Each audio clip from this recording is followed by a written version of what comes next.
नमस्कार विद्यार्थी मित्रांनो, मी संकेत सर, देवगिरी आय एस अकॅडमीचा संचालक. आज जे काही आपली राज्यसेवा मेन्स अभ्यासक्रम जो काही आहे तो कशा पद्धतीने करायला हवा तो सांगण्यासाठी आजचा व्हिडिओ आहे. साहजिकच याच्या अगोदरचा देखील व्हिडिओ राज्यसेवा मेन्स अभ्यासक्रमाच्या बाबतीतच होता. एक महत्त्वाचं म्हणजे काय, तुम्हाला मी जे सांगितलेलं आहे त्या पद्धतीने तुम्ही व्यवस्थित प्रकारे राज्यसेवा मेन्स तयारी सुरू करा.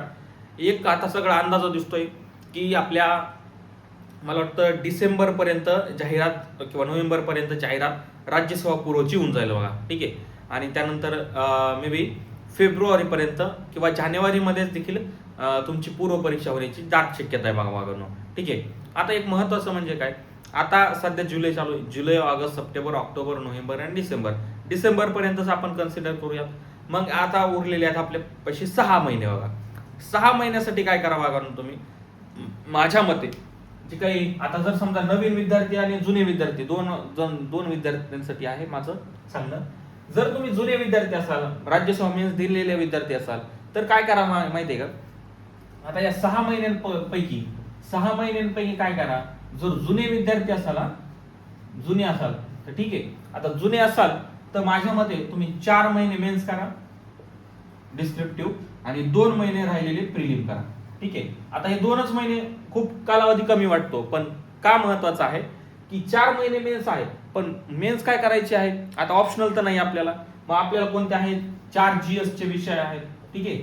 आणि निबंध आहे. ठीक आहे. आता हे GS चे विषय इकडे प्रिलिमला पण आहेत, त्यासाठी इकडे पण आपला भरपूर प्रिलिमचा अभ्यास होणार आहे. आणि जो काही 2 महिन्याचा कालावधी आहे तो आपला प्रिलिमच्या ओरिएंटेड अभ्यास करायला काही हरकत नाही. ठीक आहे. आता दुसरे जे काही न्यू स्टुडंट्स आहेत, म्हणजे नवीन आहेत, ज्यांनी मेन्स वगैरे दिलेली नाही, त्यांच्यासाठी माझं सांगणं असेल की 3 महिने तुम्ही मेन्स करायला हवी. ठीक आहे. 3 महिने मेन्स करा आणि 3 महिने आपली प्रिलिम करा उरलेली. ठीक आहे. मग 3 महिन्यामध्ये मेन्स तुम्ही आता ऑप्शनल काही करायचं नाही, हे GSच करायचं आहे. आणि निबंध म्हणजे जो काही इसे रायटिंग आहे किंवा जो पहिला पेपर आहे, म्हणजे जो आपला लँग्वेजचा पेपर आहे, त्याच्या पण भानगडीत पडू नका. कारण लँग्वेज पेपर अगोदर सांगितलाय अर्हताकारी आहे, क्वालिफिंग आहे, त्यानंतर इसे रायटिंग आहे, निबंध आहे. तो देखील तुमचा डिस्क्रिप्टिव्हचा चांगला अभ्यास झाल्यानंतर तुम्हाला तो व्यवस्थितरित्या नंतर करता येतो बघा. म्हणजे निबंध म्हणजे हा काही खूप मोठी गोष्ट नाहीये, म्हणजे खूप अवघड अशी गोष्ट नाहीये.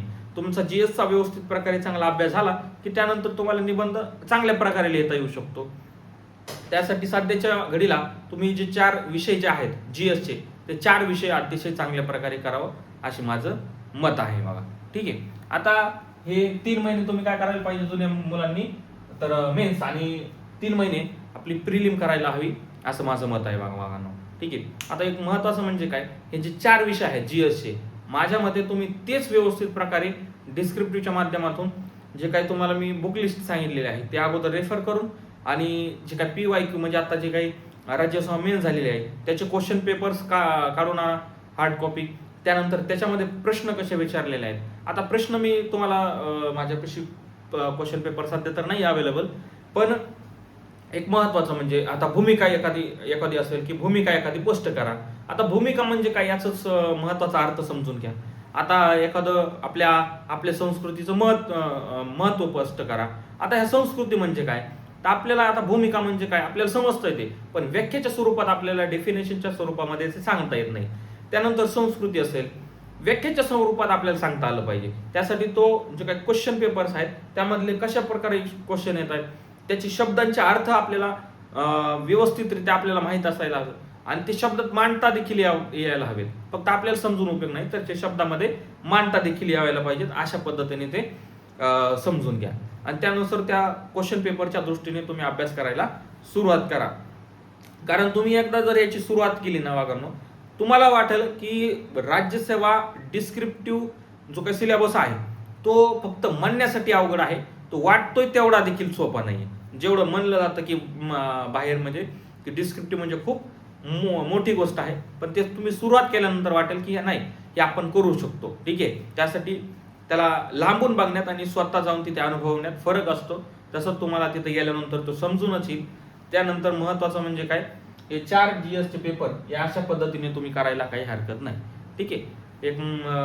दुसरे एक महत्वाचे म्हणजे आपलं YouTube channel Devgiri I S अकॅडमीच्या चॅनलला सबस्क्राईब करा. प्रत्येक व्हिडिओला सपोर्ट म्हणजे लाईक शेअर कॉमेंट करा. काही तुमच्या सजेशन असतील, काही अडचण असतील, मला व्हॉट्सअपवर माझ्या जे पर्सनल कॉन्टॅक्ट नंबर आहे त्याच्यावर देखील तुम्ही मेसेज करू शकता. खूपच मोठी अडचण वाटली तर मला डायरेक्ट फोन देखील करू शकता. ठीक आहे, थँक्यू.